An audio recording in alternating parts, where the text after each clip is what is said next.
پڑھو پڑھو قرآن پڑھو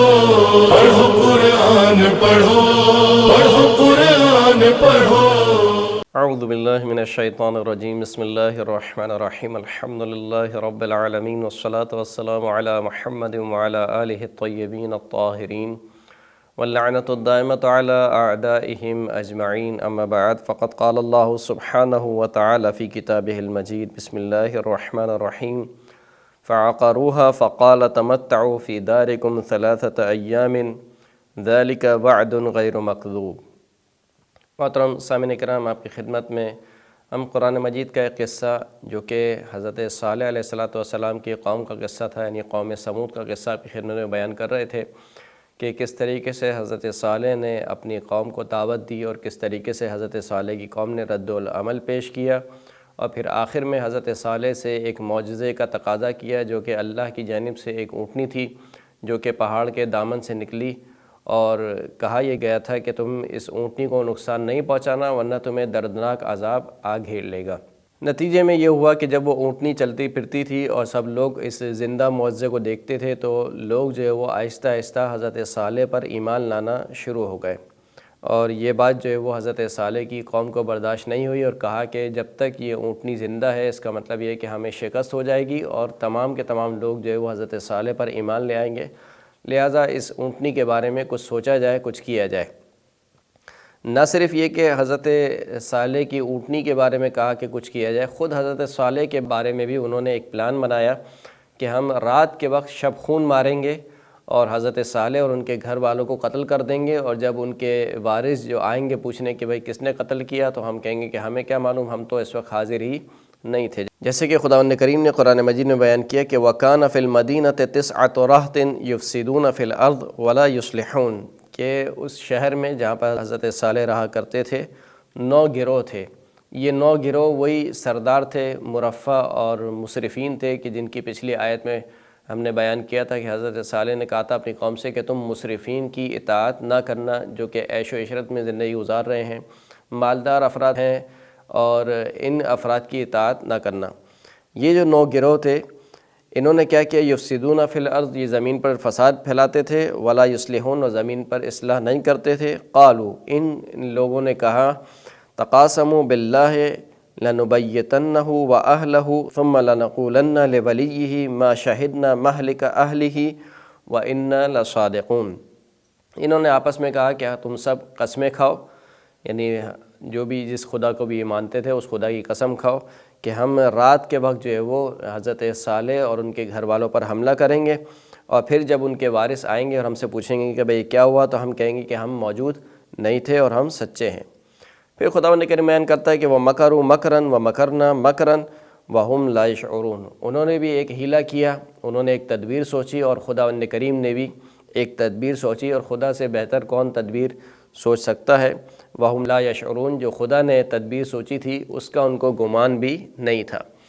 اب روایت کہتی ہے کہ یہ جو خدا کی تدبیر تھی وہ کیا تھی؟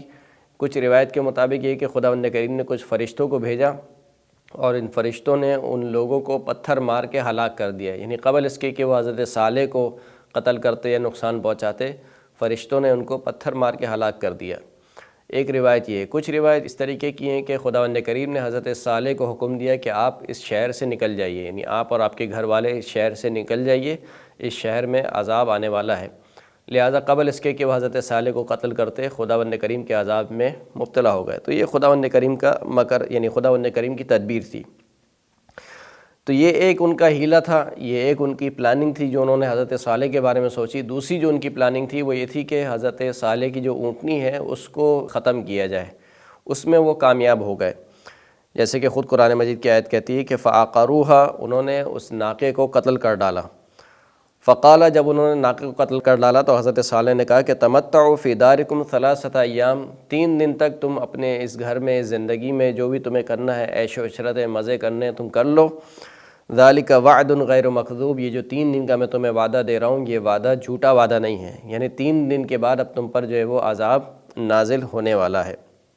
جب انہوں نے ناقے کو قتل کر دیا، جیسے کہ اور بھی قرآن مجید کی آیت میں اسی بات کا تذکرہ ہوا کہ فَعَقَرُوا النَّاقَةَ وَعَتَوْا عَنْ رَبِّهِمْ، کہ انہوں نے ناقے کو قتل کیا اور اپنے پروردگار کے حکم سے تجاوز کیا۔ وقالو، نہ صرف یہ کہ ناقے کو قتل کیا بلکہ اس قدر وہ بڑھ چڑھ گئے تھے اپنی گمراہی میں کہ حضرت صالح سے کہنے لگے کہ ائتنا بما تعدنا ان کنت من المرسلین، کہ وہ عذاب جس کا تم ہمیں وعدہ دے رہے ہو، یعنی کہ 3 دن کے بعد عذاب آئے گا، کبھی کہتے ہو کہ عذاب آئے گا تمہیں ایک دردناک عذاب گھیر لے گا، تو وہ عذاب جس کا تم ہمیں وعدہ دے رہے ہو، جس سے تم ہمیں ڈرا رہے ہو، وہ عذاب ہم پر لے آؤ اگر تم اللہ کے بھیجے ہوئے نبی ہو۔ اب ان کے اوپر جو عذاب آیا اس کی کیفیت مختلف آیات میں مختلف طریقے سے بیان ہوئی۔ کہیں پر کہا کہ ان کو جو ہے وہ رجفہ نے گھیر، رجفہ بولتے ہیں ایک شدید زلزلے کو، شدید جھٹکے کو، ایک جھٹکے نے ان کو گھیر لیا۔ کہیں کہا کہ ایک زوردار چیخ نے ان کو اپنی گرفت میں لے لیا۔ کہیں کہا کہ جو آسمانی بجلی ہے، جو آسمان جب بجلی گرجتی ہے، اس گرجنے کی وجہ سے یہ سب کے سب جو ہے وہ ہلاک ہو گئے۔ تو یہ عذاب کی مختلف کیفیت ہے، ممکن ہے کہ یہ سارے کام ایک ساتھ رونما ہوئے ہوں،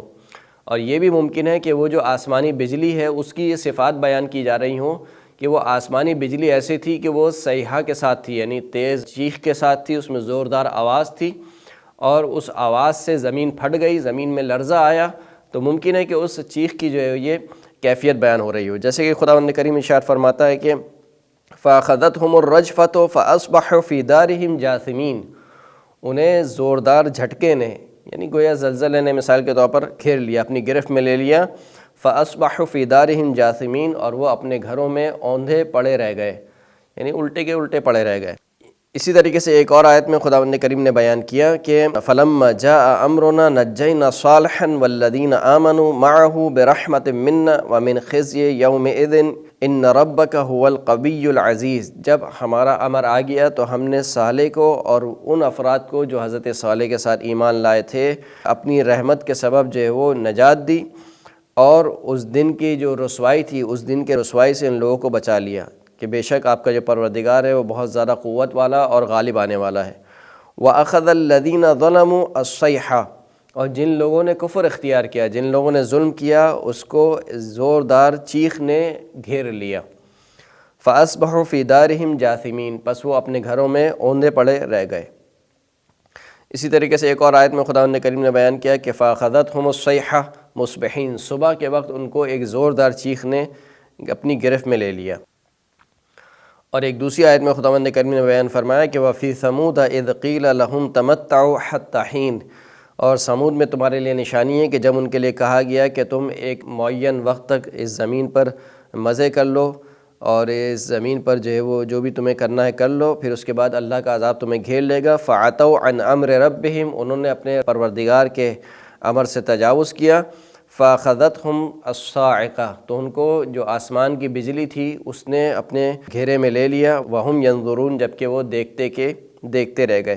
تو یہ عذاب کی ایک مختلف کیفیت تھی کہ جس کو خداوند کریم نے بیان کیا، یعنی جب خداوند کریم کا عذاب آتا ہے، یہ نہیں کہہ سکتے کہ صرف ایک طریقے کا عذاب آتا ہے، بلکہ اس عذاب کی کیفیت اس طریقے سے ہوتی ہے، اس کی شدت اس طریقے کی ہوتی ہے کہ اس ایک عذاب میں کئی اور عذاب شامل ہوتے ہیں۔ جیسے کہ بیان کیا کہ زمین میں جھٹکا یا آسمان کی بجلی آئی، پھر جو ہے وہ ایک زوردار چیخ نکلی، تو یہ تمام اس عذاب کی کیفیت ہے کہ جو حضرت صالح کی قوم کو آیا۔ نتیجے میں حضرت صالح نے دیکھا کہ ان کی قوم کو عذاب آ گیا ہے، تو حضرت صالح نے جو باقی بچ گئے تھے افراد ان سے ارشاد فرمایا، یا ان لوگوں کو جب دیکھا کہ یہ سب کے سب اوندھے پڑے ہوئے تھے، تو ان کو دیکھ کر